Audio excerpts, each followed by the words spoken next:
بسم اللہ الرحمن الرحیم۔ گیلانی فورم یوٹیوب چینل میں خوش آمدید سامعین۔ ہم آج کی اس ویڈیو میں آپ سے ذکر کریں گے کہ یہودی کون سے نبی کی اولاد ہیں، یعنی ان کا شجرہ نسب کیا ہے اور دنیا بھر میں ان کی کل کتنی تعداد ہے، اور یہودیوں کے ہاتھوں انبیاء یعنی یہودیوں کے ہاتھ جو ان کی آباء و اجداد تھے، ان کے ہاتھ انبیاء کے خون سے رنگے ہوئے ہیں۔ یہودیت کا سیاہ چہرہ دکھانے کے لیے آپ سے گزارش ہے کہ اس ویڈیو کو زیادہ سے زیادہ پھیلائیں، لیکن ویڈیو میں آگے بڑھنے سے پہلے آپ سے گزارش ہے کہ اگر آپ ہمارے یوٹیوب چینل پر نئے ہیں تو اسے ضرور سبسکرائب کر لیں اور ساتھ ہی بیل آئیکن کا بٹن بھی دبا دیجئے اور ہماری اس ویڈیو کو لائک بھی کیجئے۔ سامعین، یہود کی جمع ہے۔ یہودیت کے پیروکاروں کو یہودی کہتے ہیں، یعنی یہودیت کے پیروکاروں کو یہودی کہتے ہیں، جو قدیم بنی اسرائیل کی اولاد ہے۔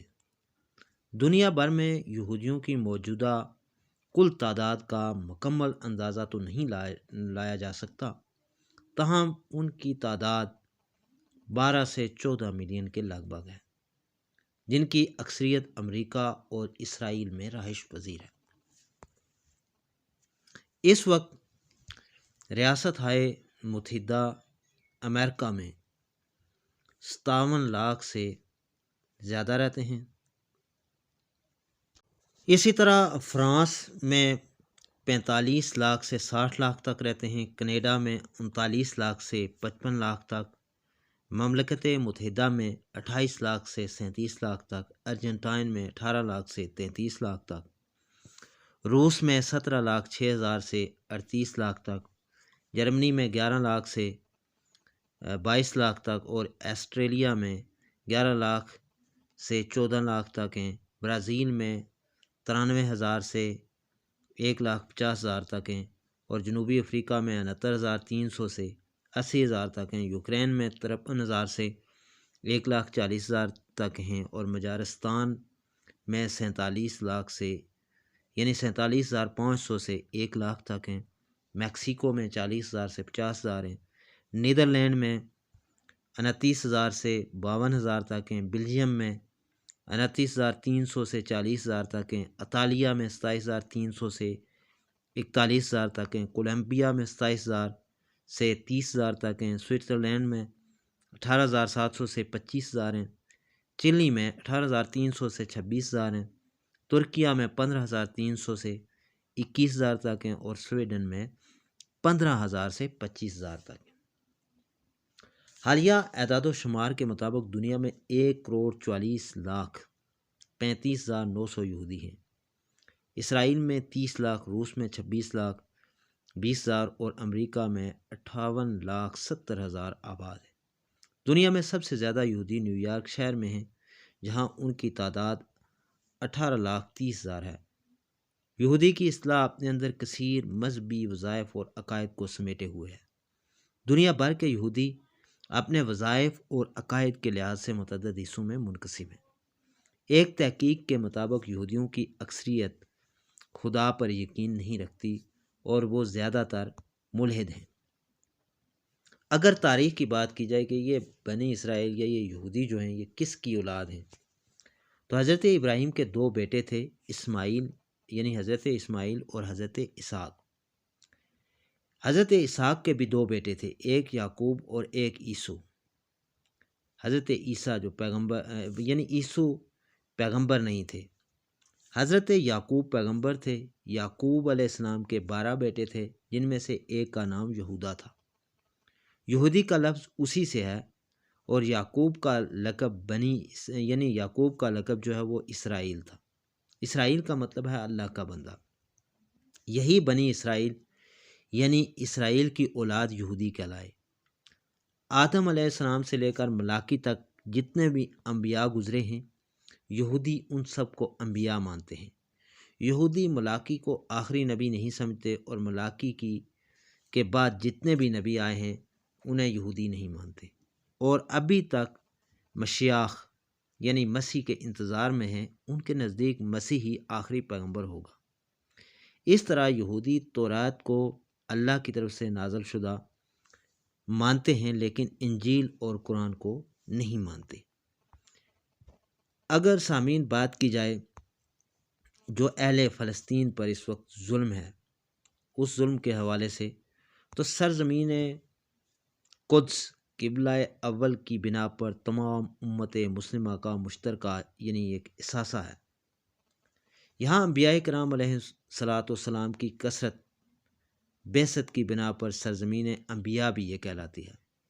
حضرت ابراہیم خلیل اللہ علیہ السلام کے صاحبزادے حضرت اسحاق علیہ السلام سے حضرت یعقوب و یوسف، پھر حضرت موسیٰ، زکریا، یحییٰ، داؤد، سلیمان اور بنی اسرائیل کے آخری پیغمبر حضرت عیسیٰ علیہ السلام تک یہ خطہ انوار نبوت سے جگمگاتا رہا۔ پیغمبر آخر الزمان خاتم النبیین حضرت محمد صلی اللہ علیہ وآلہ وسلم بھی ہجرت کے بعد ایک مدت تک بحکم الہی بیت المقدس کی جانب رخ کر کے نماز پڑھتے رہے، اس لیے یہ مسلمانوں کا قبلہ اول کہلاتا ہے۔ اسی طرح معراج کی رات حضرت صلی اللہ علیہ وآلہ وسلم نے اسی مسجد اقصیٰ میں تمام انبیاء کرام علیہم السلام کو نماز پڑھائی اور امام الانبیاء کے شرف سے متفخر ہوئے، اور پھر یہیں سے آپ صلی اللہ علیہ وآلہ وسلم کا وہ سفر معراج شروع ہوا جس نے انسانیت کو سر عرش مہمان نوازی کا اعزاز بخشا۔ اسی بنا پر امت محمدیہ کا سرزمین فلسطین، مسجد اقصیٰ اور بیت المقدس کے ساتھ ایک ایمانی رشتہ قائم ہے۔ یہ رشتہ اتنا اٹوٹ ہے کہ معلوم انسانی تاریخ میں سوائے ایک صدی جب صلیبیوں کا یہاں تسلط قائم ہوا، اس کے علاوہ یہ خطہ ہمیشہ پرچم محمدی کے سرنگوں رہا اور یہاں اسلام کی شان و شوکت کا ڈنکا بجتا رہا۔ یہود جو مغضوب علیہم قوم ہے، پچھلے 75 سالوں سے اہل فلسطین پر ظلم و ستم کے پہاڑ توڑ رہی ہے۔ یوں تو اس قوم کو یعنی جو ظلم و ستم اس پہ ہو رہے ہیں، اس قوم کے ہاتھوں یعنی یہودیوں کے ہاتھوں انبیاء کرام علیہم السلام جیسی مقدس جماعت کے خون سے ان کے ہاتھ رنگے ہوئے ہیں۔